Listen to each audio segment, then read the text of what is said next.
Muy bien, hermanos, vamos a buscar el Evangelio de Mateo, capítulo 20.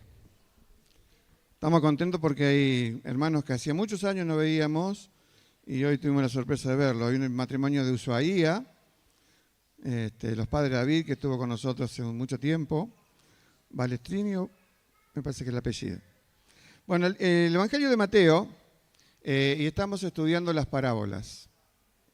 Un tercio de las enseñanzas de Jesús fueron parábolas.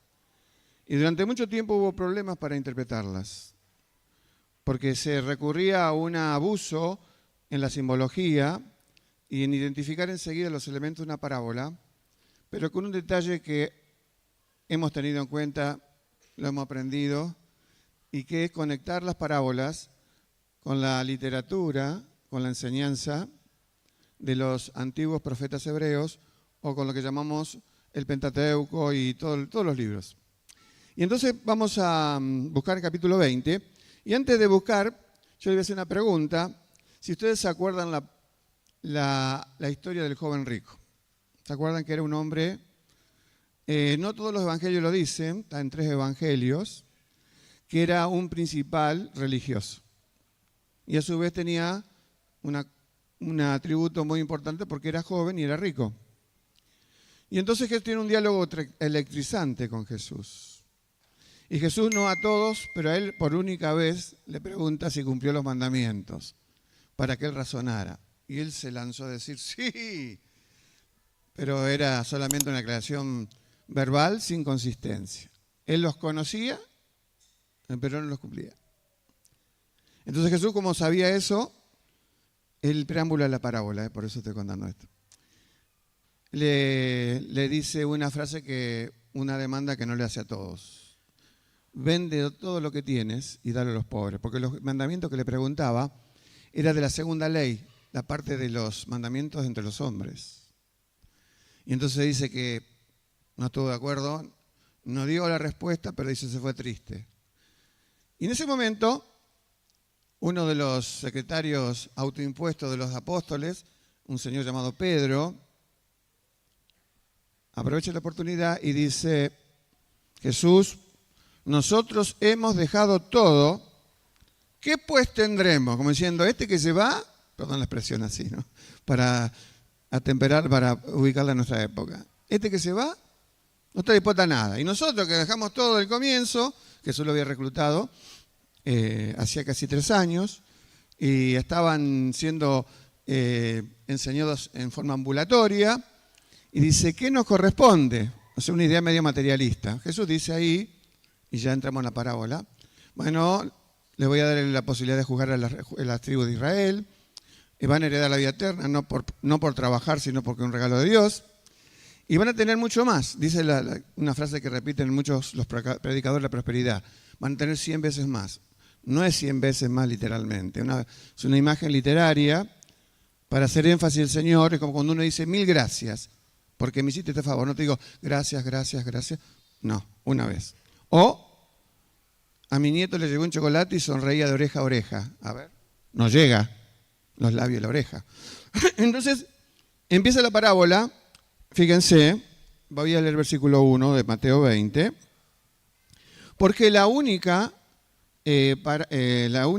contestación larga a la pregunta corta de Pedro. Los demás evangelios que relatan la historia del joven rico, que son 2 más, Marcos y Lucas, no tienen esta respuesta. O sea que aprovechemos la bendición que Dios nos da y cómo le contestó esa pregunta. Nosotros hemos dejado todo y te hemos seguido. ¿Qué nos toca? ¿Alguna parte política, económica, de algún tipo? Entonces la palabra porque dice, el reino de los cielos es semejante, parecido, a un hombre, y ahí comienza a relatarnos una historia de la vida agrícola de Israel. ¿Cómo era este hombre? Padre de familia, que salió por la mañana a contratar obreros para su viña. A veces el lenguaje de la Biblia, cuando se utilizan palabras de nuestro lenguaje cotidiano, no le damos el valor que tiene. Decimos, ¿por qué? No, porque es el que conecta, se llama conjunción. lo que viene hablando del joven rico con la respuesta larga que le va a dar a Pedro. Es como yo dijera, esta mañana me preparé temprano porque quería venir a este culto para adorar a Dios, escuchar su voz y estar con mis hermanos. Si yo, la oración me quedo con lo último, tengo que decir lo que está primero. Esta mañana me levanté temprano, si no, ¿cómo llego acá? Bueno, entonces Jesús va a empezar eso. Entonces, para que nos ilustremos, el escenario de la parábola está en dos lugares. Uno era la plaza pública donde la gente iba a buscar trabajo, no ahí, sino para que ahí los contrataran. Y el otro lugar era el lugar definitivamente de trabajo donde fueron las personas que estaban allí. Y lo interesante que vamos a leer es que el padre de familia no fue una sola vez. Fue una vez, a las 6 de la mañana empezaba el horario laboral. Lamentablemente en el mundo antiguo se laboraba 12 horas. Era una esclavitud, tipo tiranía del faraón de Egipto. 12 horas. ¿Cuánto se pagaba por eso? Un denario. ¿Qué equivalía a una moneda de plata? Equivalía a las necesidades propias de una familia en un día. Así que en el día, al otro día no tenías nada. Tenías que volver a ese lugar.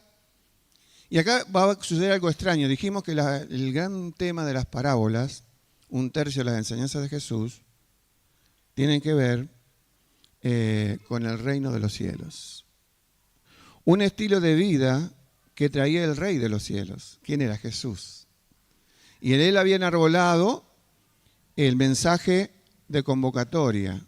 No era cualquiera venga, son los que se arrepintieran y estuvieran de acuerdo a seguir a este rey, aceptar su autoridad, iban a ser invitados a vivir un estilo de vida que era muy diferente al que vivían. Entonces la parábola tiene entonces que ver con la manera, el estilo de vida que Dios requiere de los que le seguimos. Entonces no es solamente escucharla o interpretarla, que haremos muy bien en hacerlo, si logremos lo más posible, sino que estemos atentos a su aplicación. Porque acá vamos a descubrir una característica de Dios, más de una característica de Dios, y que como dice el Nuevo Testamento, más adelante de los Evangelios, debemos andar como Él anduvo. Y si descubrimos características de Dios que son muy importantes, hay que repetirlas en nuestro estilo de vida, porque representamos a ese Rey de los cielos que nos va a dar esta parábola. Entonces voy a seguir las placas. Entonces la placa 1, la primera es ¿por qué Jesús cuenta esta parábola? Ya lo dijimos, es por la pregunta, y no sé si inapropiada o no, porque fue útil, de Pedro. En la segunda placa, las parábolas no están solo destinadas para ser leídas o escuchadas. Ojo, me digo a mí primero, están destinadas a ser experimentadas en estos dos escenarios, y que vamos a ver que en ambos, en la contratación de los obreros y lo que sucede, la parábola tiene un momento cúlmine, donde sucede lo inesperado, y va a suceder eso. Y sucede en la viña en el momento del pago. Así que vamos a leer la parábola sin más preámbulo. Y comienza el Señor respondiendo entonces, como dijimos, a Pedro, porque Pedro y los demás, Pedro y los discípulos, Pedro y la audiencia. El reino del cielo es semejante a un hombre, padre de familia, podemos llamarle padre de familia, terrateniente, dueño de la viña, y podemos decir Dios. Pero por supuesto está encubierto ese papel que le corresponde a Dios. Salió por la mañana a contratar obreros para su viña, y habiendo convenido con los obreros en un denario al día, los envió a su viña. Tácitamente, eso lo hizo a las 6 de la mañana. Y prestemos atención, porque es el único grupo de personas que van a trabajar, los jornaleros, que tenían convenio. Quiero decirle que esta parábola no se trata de un convenio laboral de trabajo, porque trata otro asunto. Pero no lo tomemos como, porque lo que va a suceder nos va a extrañar en cuanto a la paga. Así que a las 6 de la mañana se inicia el día, era duro. Uno dice, ¿a dónde iban? A la viña. La viña era un cultivo muy común, pero sucedía algo muy importante. El Imperio Romano había avanzado tanto en esas tierras donde Jesús ministró, que les cobraba a las personas entre un 50 y un 80% de sus ingresos. Nadie vivía así. Entonces, ¿qué hacía? Terminaban perdiendo sus terrenos, sus viñas, sus campos de labor. ¿Y qué les quedaba? Ir a la plaza esa. ¿A dónde? A conseguir trabajo. ¿Para qué? Para trabajar a lo mejor en su misma propiedad. Ya no como propietario, ya como un esclavo, o parecido a un esclavo. Así que eso entonces es lo que le pasó a esta gente. A las 6 de la mañana, arriba. O antes salían de su casa, ¿no? Pero fíjense que el verso 3 dice que a la hora tercera, era las 9 de la mañana, vio a otros que estaban en la plaza desocupados. Qué bueno, el dueño de la viña no mandó un emisario, capataz, gerente, las palabras del lenguaje moderno, sino que se movió él a las 9. Uno dice, ¿se terminó ahí? No. Pero en ese primer grupo, de las 9 de la mañana, alteró los modos de contratación. No les dijo, te voy a pagar un denario. Les dijo, te pagaré lo que sea justo. Muy bien, digo, uno se terminó ahí el asunto. No. Sigue. Dice que, y les dijo, verso 4, también, id vosotros a mi viña, yo os daré lo que sea justo, y ellos fueron. Salió otra vez cerca de la hora sexta, al mediodía. Uno dice, empezar a trabajar al mediodía, sí. Y la novena, a las 3 de la tarde. Cuando dice la Biblia hizo lo mismo, quiere decir que no le dijo un denario, le dijo, le voy a pagar lo que sea justo. Saliendo cerca de las 5 de la tarde, halló a otros, le quedaba 1 hora de laburo, y sin embargo fue a buscar. ¿Quién fue? ¿Un capataz? No, fue el dueño, fue el padre de familia, fue el terrateniente. En definitiva fue Dios, ¿no? Esa es la aplicación que me estoy adelantando. Y le hizo una pregunta, ¿por qué están aquí todo el día desocupados? Verso 7, nadie nos ha contratado. Qué tristeza, ¿no? Él les dijo, el dueño de familia, y también vosotros la viña, y acá repite que le va a pagar lo que sea justo. ¿Cuánto iban a trabajar? 1 hora. Y acá viene el desenlace tremendo. Cuando llegó la noche, acá sucede algo inesperado. El padre de familia da la orden al mayordomo, posiblemente la representación de Jesús, y comienza a hacer el pago, pero con una salvedad. Uno lógicamente le hubiera pagado primero ¿a quién? ¿A quién? A los primeros. Y dijo, no, vamos a alterar el orden. Vamos a llamar primero a los últimos. Por eso termina la parábola, porque los postreros serán primeros y los primeros serán postreros. La única manera que eso se ocurra es que lleguen juntos. Así que imagínense el de la última hora, el de la 11ª hora, va a poner la mano a recibir del mayordomo y se le cae una moneda de plata, un denario. Mira, así me están pagando 12 veces más. No creo que no sabría, por la conversación en la misma hacienda o la viña, de que a los primeros le había dado el precio. A los demás no le había dado el precio. Entonces ahí, el segundo elemento que se lleva al momento áspero, al momento de la conclusión, es que los primeros en trabajar estaban mirando. ¿Y qué dijeron? ¿Qué hubieran dicho ustedes? Yo me empiezo a frotar las manos, digo, ¿a qué cambio la paga? Si a este le pagó 1, ¿a mí cuánto? 12. Por 1 hora 1, por 12 horas, 12 horas. No se da ser muy rápido para hacer cuentas. Bueno, entonces dice el verso 8, el mayordomo le dice el padre de familia, llama a los obreros, págale el jornal, comenzando de los postreros hasta los primeros. Al venir los que habían ido cerca de la hora de 11ª, recibieron el denario. Al venir también los primeros, acá está, pensaron, con criterio de justicia humana, que no siempre es aprobada y buena, pensaban que habían de recibir más, pero también ellos recibieron cada uno un denario. Y ahora empieza el asunto. Si identificamos al dueño de la viña como Dios, que tiene todos los atributos, todas las riquezas del mundo, puede hacer lo que quiere con ella, y yo no tengo ningún derecho a juzgar lo que él hace, pero estos obreros murmuraban. Eso ahí está fallando. Ahora van a decir, ¿por qué murmuraban? Y ahí dice, diciendo, estos postreros han trabajado 1 sola hora. Acá está la crítica, la murmuración. Y lo hiciste igual a nosotros, que hemos soportado la carga y el calor del día. Desde el punto de vista humano, la crítica podría ser justa. Porque si vos vas a trabajar 1 hora, te vas por 1 hora, y vas por 5, te vas por 5, y si por 12, por 12. Pero acá no. Pero hay algo que quiere enseñar a Dios. Y es lo que tenemos que descubrir. Lo que tenemos que descubrir. Y acá viene, diríamos, la conclusión del 13 al 16. Él respondiendo dijo a uno de ellos: amigo, no te hago agravio. Y ahí la pregunta: ¿no conviniste, no tuviste acuerdo, no consentiste conmigo en un denario? Tenía que decir que sí.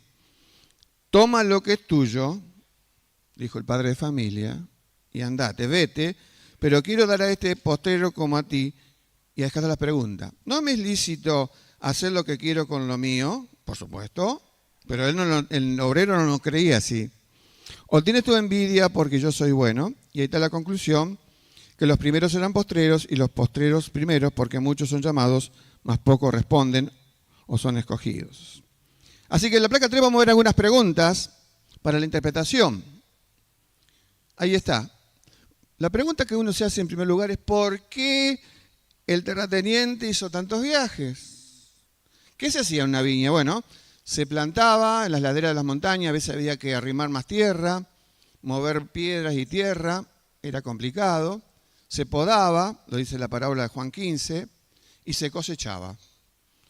Ustedes saben que la vid es el cultivo humano que más requiere la intervención humana. Una planta rastrera, hay que ponerla arriba, porque si no el fruto se daña, hay que cuidar las temperaturas, bueno, un pilón de cosas. Por eso tanta intensidad de obreros. ¿Por qué no los contrata todos en la primera hora? Había que enseñar algo del Señor y así lo hizo adrede. Después, ¿por qué se molestó en volver al mercado y contrató? ¿Era el trabajo tan importante que tuvo que contratar más obreros para la última hora? ¿Cuánto podía aportar una persona en una hora? Muy poco. ¿Por qué esos trabajadores seguían en el mercado a la hora 1/10 si ya no habían contratado? ¿Por qué no se fueron? Si no era normal eso. Bueno, son buenas preguntas que trataremos de ver esto. Vuelvo a decir que esto no es una lección sobre el mercado de trabajo. Jesús está entrenando a sus discípulos. Y de esta manera que Él procede, quiere enseñarle a los que le siguen que debían encarnar la misma actitud del padre de familia para poder llevar adelante la obra de Dios. Asociarse con esta avanzada del reino de los cielos que tenía como propósito cambiar el estilo de vida de la gente. Para que dejaran la vida de pecado y para que mediante el arrepentimiento se sumaran a este reino y sirvieran con Jesús en lo que el Señor demandara de ellos. Ahora, vamos al punto cúlmine cuando empieza en el versículo 8, dice la frase: cuando empezó la noche. Cuando empezó la noche y vino la paga, ¿por qué se pagaba en el día? Por ejemplo, yo estaba leyendo hace un tiempo la historia del primer misionero de la China, Hudson Taylor. Él se empleó con un médico, le llevaba el registro de visita, cobraba a los pacientes en Inglaterra en 1800 y tanto. ¿Saben cada cuánto cobraban? Cada 3 meses. Y él decía: yo voy a ir a la China, allá si tengo que hacer una queja de mis ingresos, ¿qué hago? Y acá el Señor me está preparando con este médico que a veces se olvida ir a cada 3 meses y tenía que pagar una pensión, etc. En algunos lugares se paga cada quincena, cada mes. Hace muchos años los jubilados en Argentina cobraban bimestralmente, mi abuelo. Pero acá debe usarse un principio de interpretación que la Biblia tiene, que el 95% de los datos de las parábolas están vinculados con revelación de Dios en el Antiguo Testamento. Y el libro de Deuteronomio, que es el quinto de la Biblia, dice esto. Deuteronomio 24, 14, 15. No oprimirás al jornalero pobre, estos lo eran, y menesteroso, ya sea que tus hermanos de los extranjeros que habitan en tu tierra, no importa si es nacional o extranjero, y dice verso 15, en su día le pagarás el jornal. Así que entendemos entonces que la interpretación tenemos que buscarla vinculada con los pasajes del Antiguo Testamento donde Dios habla. La Biblia es una Biblia completa. Muchas veces hemos cometido el error de no vincularla y llegamos a malas conclusiones.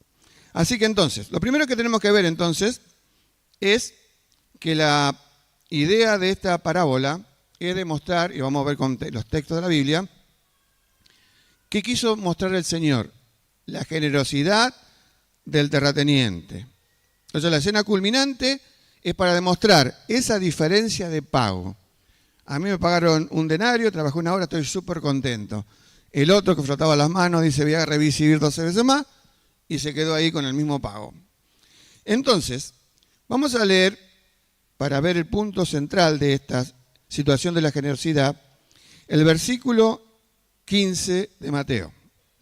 Y vamos a prestar atención cuando el traductor de la Biblia castellana que usamos, generalmente en la mayoría usamos Reina Valera, pero son muy buenas versiones cualquiera de ellas, la Biblia de las Américas, NBI, lenguaje actual, lo que sea. El traductor se encontró con una frase que yo creo que coincido con lo que hizo, y creo que ustedes también, porque en el original ese versículo, que yo lo leo primero como está en Reina Valera, el dueño de casa, el dueño de la viña dice, cuando es criticado, ¿no me es lícito hacer lo que quiero con lo mío? ¿Correcto? ¿O tienes envidia porque no, yo soy bueno? ¿Saben cómo dice en el original griego? La misma idea, no estoy diciendo que se contradicen. Dice así, o es tu ojo malo porque yo soy bueno. ¿Qué? ¿Qué quiere decir esto? Sí, y la palabra oftalmó, de ahí viene oftalmología. Hay muchos que estudian medicina. Ahí está citando un ojo, no está hablando de envidia. Y uno dice, ¿ya qué es eso? ¿Qué es eso? Bueno, ¿qué dijimos? Para el 95% de la interpretación de la parábola se vincula con expresiones que están ya antes en la Biblia. Aunque en Mateo está también en el Sermón del Monte que estamos estudiando. Jesús lo cita allí como el ojo maligno. Que dice, uno tiene un tumor en el ojo, tiene una enfermedad grave, maculopatía. ¿Qué cosa rara es esto del ojo? No se refiere al ojo físico. Porque en el Sermón del Monte se habla del ojo del alma. Para que no los deje con tanta intriga, y antes de leer les digo qué significa. Significa la persona tacaña. La persona opuesta a Dios que no es generosa. Entonces vamos a buscar en el Deuteronomio 15, verso 7, habla del ojo malo. Es largo y yo se lo leo, son 3 versículos para que no demoremos porque nos iremos del centro de la conclusión. En el tiempo de Israel, cuando vos te quedabas sin dinero, no tenías tarjeta de crédito, no ibas al banco. ¿Y qué te quedaba para pedir plata? Un vecino, un amigo, un pariente. Cada 7 años las deudas que se tenían entre personas se perdonaban automáticamente. Así que vamos a imaginar, que Walter, yo le pido a Walter en el tiempo de Israel, en el año 6, préstame 50 denarios. Y Walter, yo sé que Walter me lo hubiera prestado, ¿no? Pero si él no hubiera sido generoso, hubiera sido de ojo malo, dice, no, Carlos, falta un año para que se perdonen las deudas. Si yo le presto la plata, se termina el 7º año y perdí. Y esta plata la tenía para el secundario de mis hijas, qué sé yo, algo así. Entonces Dios dice, ojo, en Deuteronomio, es una invitación a ser generoso, justamente lo que nos va a invitar la parábola. Porque la generosidad, ¿dónde se ve en la parábola?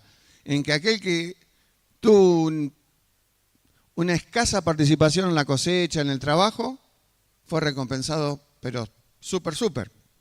Entonces, este versículo que dice, es el dueño de familia, el verso 20-15, o es tu ojo malo porque yo soy bueno.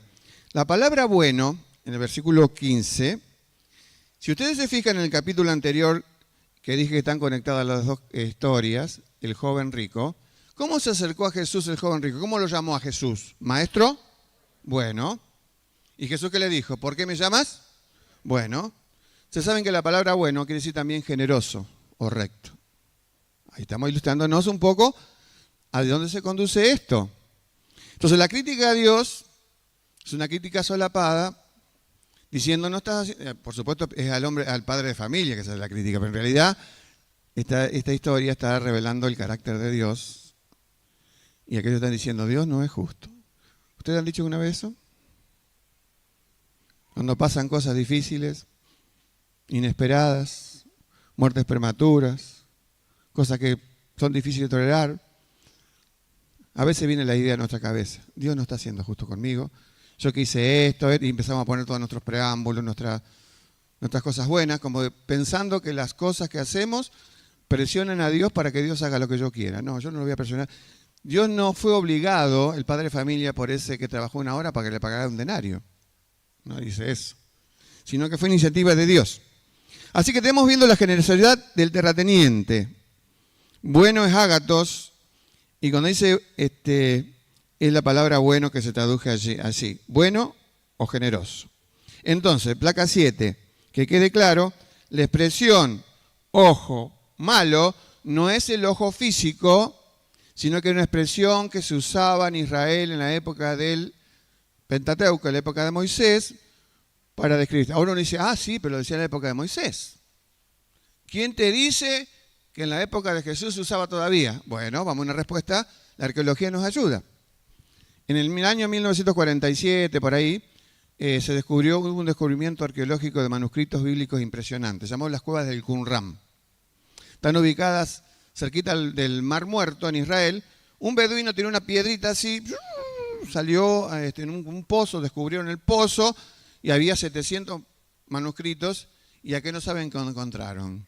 Aparte de los manuscritos bíblicos, había expresiones que se usaban en la época de Jesús. Y ahí descubrieron un refrán que hablaba del ojo malo, que lo tenía ya escrito, pero no importa, lo voy a encontrar en otro momento. Pero no solamente se descubrió, está en la Biblia, en el libro de Deuteronomio, sino que en la literatura de sabiduría, que son los proverbios, los salmos, Eclesiastés, los proverbios nos hablan del ojo malo, pero ahora, todo vinculado con la parábola, va a agregar que no solamente el ojo malo es el tacaño, sino es avaro y celoso. Esos ciudadanos que disfrutaban de ser contratados, a diferencia de otros que quedaron de lado, no solamente murmuraban contra el dueño de la viña, sino que eran celosos y avaros. Miren lo que dice Proverbios 22:9. Está en 2 traducciones. La que dice ojo bueno, dice, el que tenga buen ojo será bendecido, porque comparte su pan con los pobres. La traducción Reina Valera dice, el ojo misericordioso, pero es un equivalente. Ojo misericordioso como ojo bueno. Y el proverbio, después lo van a tener anotado cuando lo mandemos por WhatsApp, 28:22, acá está la vinculación de ojo malo con avaricia. Se apresura a ser rico el avaro, entre paréntesis quiere decir el de mal ojo, y no sabe que ha de venir a pobreza. Así que entonces estamos agregando más significado al ojo malo, que es la traducción original del texto de Mateo 20:15, pero el traductor ofició de intérprete, porque cuando íbamos a leer, más nos íbamos a rechazar la Biblia, porque ¿qué quiere decir ojo malo? Eso no se usa para nada acá. Pero al entender la historia de la palabra, estamos descubriendo que aquellos ciudadanos jornaleros estaban degradando la persona del padre de familia. Y es la representación de Dios. Segundo lugar, en la placa 8, de aplicación de esta parábola, también vemos aquí la justicia del terrateniente, del padre de familia, del dueño de la viña y en definitiva de Dios. Justicia. ¿Por qué? Porque en el primer lugar el padre de familia dice, les voy a pagar un denario. Fueron un pilón. Después vino varias veces, a las 9 de la mañana, a las 12, a las 3 y a las 5 de la tarde, y dijo algo extraordinario, le voy a pagar lo que sea justo. Dikaos en griego. Es importante porque estuvimos estudiando el pecado, y el pecado es adikia, que es sin justicia, sin rectitud. Dios tiene rectitud absoluta, dikaios es Dios, dikaios con K. Y los hombres somos adikia, pecaminosos. Así que acá está hablando, versículo 24 por primera vez, dice, os daré lo que sea justo, dikaios, y también lo repite el verso 7, recibiréis lo que sea justo. Así que justicia es rectitud, muy reiterado en el lenguaje hebreo. Hasta una de las famosas frases del Sermón del Monte dice, mas buscad primeramente el reino de Dios y su justicia. Ustedes saben que es una repetición de términos, porque el reino de Dios es justicia. Así que está reiterado lo que es verdad. El reino de Dios es reino de justicia. Pero, ¿de qué se trata la justicia? Y preste atención porque va a haber un enfoque diferente de lo que estamos acostumbrados a ver. Se trata de estar en relaciones correctas. Los jornaleros estaban insistiendo en bastardear las generosidades de ese dueño y hasta que ese dueño dijo, no es lo que contratamos, ya está, les pagué, váyanse. Hay cuatro relaciones que todos nosotros como seres humanos tenemos y que han sido afectadas por el pecado. Estamos hablando de justicia. Tiene que ver con relaciones sanas. La vida es relaciones. Relación con mi Dios, relación conmigo mismo, relación con mi prójimo y relación con la naturaleza. Lo que hoy enarboló el enemigo de Dios, la ecología, que justamente ha sido tomada sus banderas por el enemigo de Dios. Pero Dios está totalmente de acuerdo con el respeto del medio ambiente. Cuando el hombre cayó en pecado, esas cuatro relaciones se afectaron, pero sensiblemente, y por eso es la razón de que el reino de los cielos, en la expresión de los evangelios, ha venido para restaurar relaciones. ¿Y cuántas veces nos cuesta entender que aunque tenemos distintas características y no todos son como uno pensará que son, debemos actuar como actuaría el Señor? El Señor aquellos hombres no merecían nada de eso, ¿no? Pero la vida son relaciones y deben ser cuidadas. La placa 9 va a demostrar un hecho que, vinculado con la parábola, que es verdad. Uno de los pecados más antiguos del pueblo de Dios de la antigüedad, ¿saben cuál era? Acusar a Dios de injusto. Pruebas, Carlos. Si usted, una prueba de las muchas. En el libro de Ezequiel, el profeta le habla a su pueblo que está de espaldas a Dios y les dice, ustedes dicen un refrán muy comúnmente, los padres comieron las uvas agrias y los hijos tenemos las denteras. ¿Eso qué quiere decir? Es como yo le dijera, mi papá comió caramelo y yo tengo llena mis muelas de caries. Está diciendo, Dios es injusto porque aquel que hizo el problema lo deriva en otros. Y justo el capítulo extraordinario de Ezequiel 18, donde Dios dice, yo no soy injusto, ¿no lo serán ustedes tal vez? Entonces en nuestra pecaminosidad podemos llegar a discutir la justicia de Dios. Y no hay ningún otro aspecto en la vida humana que Dios sea tan imparcial como en los aspectos de la salvación eterna. La invitación del Señor a ser partícipe del reino de los cielos y vivir el estilo de vida que se concibe como Él lo hace, es para todos. Aunque parece ser que en el final de la parábola dice, muchos serán llamados pero pocos escogidos, no es la palabra la mejor. Muy pocos responderán. Porque enseguida imaginamos palabras. No se puede sacar doctrina de las parábolas. Se sacan de los evangelios, de las cartas apostólicas. Así que entonces estamos viendo aquí a este rey, padre de familia, que no solamente en la parábola ha sido tratado de injusto. Los hombres en la antigüedad y hoy también, y a veces nosotros mismos, yo mismo, he pensado que el atributo de la justicia a Dios le falta a veces. Y eso es lo que debemos pensar, que en realidad soy yo el que tiene problemas. Miren la expresión que encontré. Cuando los hombres dudan de la imparcialidad y de la justicia de Dios, siempre se debe a propios puntos de vista pervertidos que tenemos. Puntos de vista inadecuados, pervertidos que tenemos sobre la justicia de Dios. Me quitó mi papá cuando yo tenía tantos años. Falleció mi hermana, mi hermano, me quedé sin trabajo cuando era el único que laburaba en este lugar. Y entonces soy cristiano.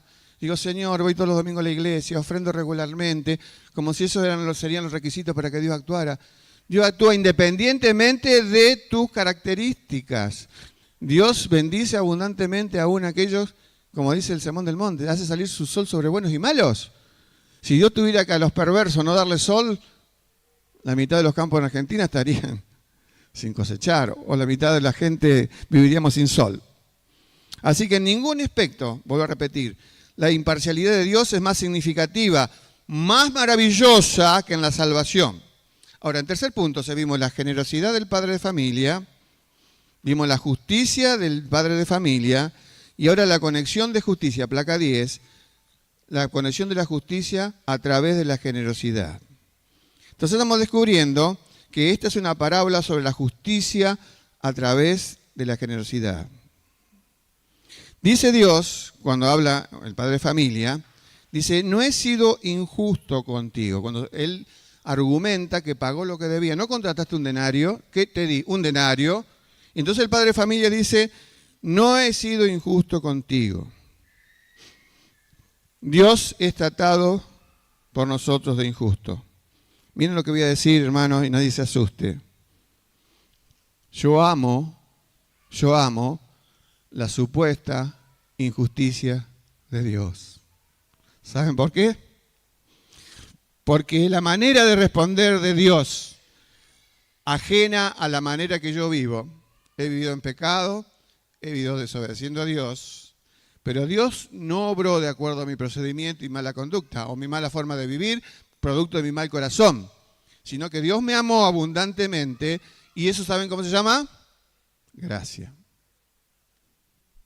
Yo amo la injusticia de Dios, esa injusticia, entre comillas. Dios no es injusto. ¿Por qué?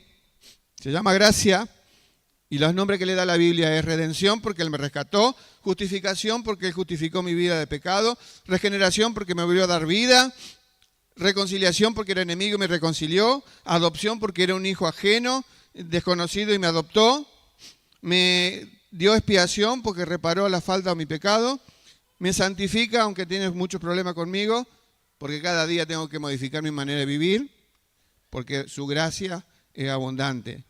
Y también me hace propiciación de mí, es apaciguar la ira divina contra mis propias injusticias. Ya finalizando.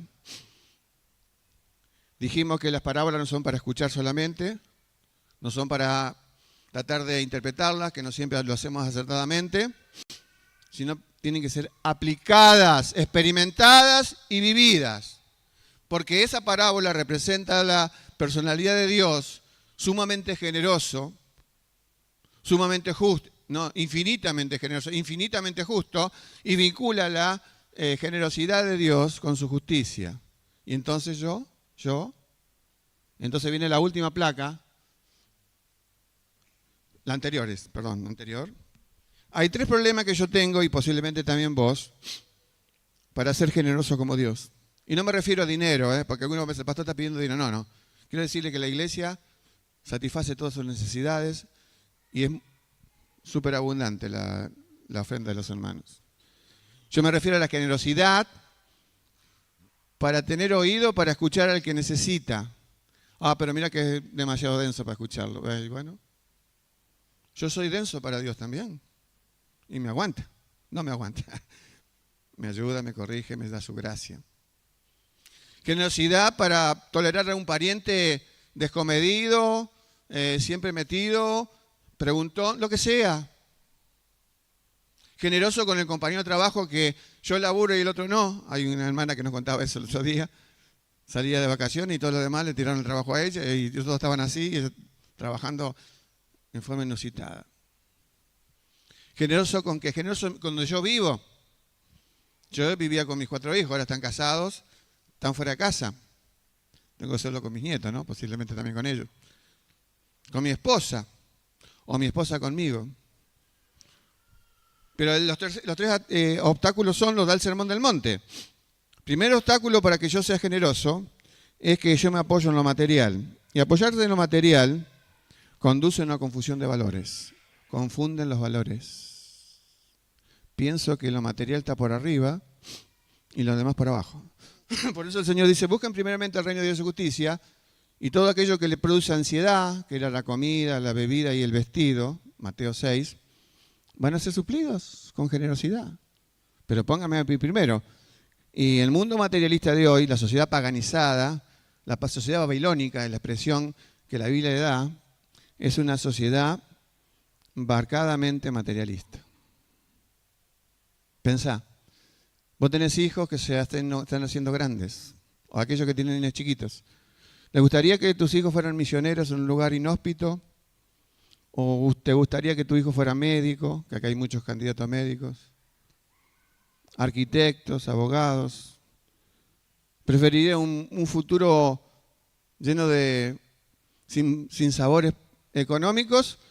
¿O que si el reino de Dios lo demanda, que sea un siervo de Dios, un misionero, lo sea? Entonces, el primer obstáculo, me apoyo en lo material. Entonces, si yo trastoco los valores de Dios, me transformo en una persona inestable. Y como dice Mateo, hago tesoros en el Sermón del Monte, hago tesoros en la tierra. Segundo obstáculo es lo que dijimos recién, el ojo malo. El obstáculo para ser generoso es el ojo malo. Yo soy calculista, digo, ¿qué voy a darle a aquel? ¡Que labure! ¿Cómo voy a compartir lo mío? Y Dios me tiene que reconvenir. No, no es tu razonamiento. Si necesita y si lo podés dar, hacelo. No me refiero a dinero, me refiero a escucharlo, asistirlo, visitarlo, con un equilibrio, hermano, por supuesto. Con un equilibrio, porque el Señor también tuvo un límite y un equilibrio. Y el tercer elemento, el obstáculo para la generosidad, están puestos en el Sermón del Monte de mayor a menor. Primero, basar mi vida en lo material. Segundo, el ojo malo. Y tercero, consecuencia posiblemente de las dos cosas, es adorar a dos señores. Y Jesús dice, no se puede. No se puede. Entonces, finalizando sí ya la placa última, y esto es muy importante, la esencia del impacto de haber escuchado su parábola, de no solamente tratar de interpretarla en lo mejor posible, sino que es un llamado a la acción, que los que seguimos a este Rey de los cielos, de quien formamos parte de ese reino, debemos vivir auténticamente el estilo que Él quiere que nosotros vivamos. Entonces, la generosidad es un estilo de vida. No se necesita ser rico para ser generoso, ¿sabían? Para ser generoso se necesita ser generoso. Porque ustedes saben, hay tacaños de que tienen 2 centavos en el bolsillo, no son como Bill Gates o como Bezos o como Buffett, todos los millonarios del mundo, pero yo puedo tener un billete de 20 pesos y ser un tacaño igual. Así que comparto todo lo que tengo, todo lo que soy y todo lo que puedo llegar a ser, y la clave es demostrar la gracia de Dios. Y esta es una frase muy buena la que sigue. Mi hermano, el mundo no necesita una nueva definición de evangelio, sino necesita una demostración del evangelio. Porque ahí está la clave para que el mundo crea. Si no predico teoría, predico lo que me parece y predico la verdad. Pero si la verdad no es encarnada por mí, ofendo al Rey del reino de los cielos. No me someto al estilo de vida que Él pretende que vivamos. Entonces, si el reino de los cielos se impuso con toda la autoridad de Dios, para sanar los dolores, para transformar la sociedad, para cambiar los estilos de vidas. Si yo no me encarno en esos valores, y aquí tenemos 2 tremendos valores de Dios, la generosidad de Dios y su justicia, vínculos sanos, relaciones que estamos insistiendo constantemente con los pastores, vínculos sanos con Dios, con mi hermano, conmigo mismo y con el mundo material, desarticula el propósito de Dios. Termino con una frase de un reformador que dice esto, hablando de la generosidad. Aquello a lo cual se inclina tu corazón y confía en eso, eso es tu Dios. Cualquier cosa que sirvas más que a Dios, o que temas más que a Dios, o que valores más que a Dios, ese es tu Dios. Por eso entonces, en base a que el mandamiento más alto de la vida de los cristianos hoy día es amar a Dios en primer lugar y después al prójimo, el pecado más grave, ¿cuál sería? El que atenta contra eso. El pecado que atenta contra que yo ame a Dios. Que Dios nos bendiga entonces y encarnemos la verdad del reino. ¿Qué valor tienen las parábolas? ¿Qué significativas que son? Nos muestra un Dios generoso, justo, y dice, ustedes participen, mis seguidores. ¿Quieren ser mis seguidores? Háganlo de esta forma. Nos ponemos de pie, hermanos, y nos despedimos en oración dando gracias a Dios. Señor, gracias por tu gracia. Gracias, Señor, por tu injusticia, aquella injusticia, entre comillas, que los hombres te achacaron, que es verdadera gracia para renovar cada corazón pecador. Señor, ayúdanos en esta demanda de vida, que no es resolverlo mañana, lunes u hoy, Señor, sino todos los días. Señor, revierte mi tacaño corazón, revierte mi corazón duro, revierte mi ojo malo, Señor, para que yo sea un portador de bendición a quien te necesite. Y bendice a nuestra iglesia, a aquellos que formamos parte de ella, para que llevemos adelante estas verdades del reino de los cielos. Por el nombre de Jesús. Amén. Dios les bendiga, mis hermanos.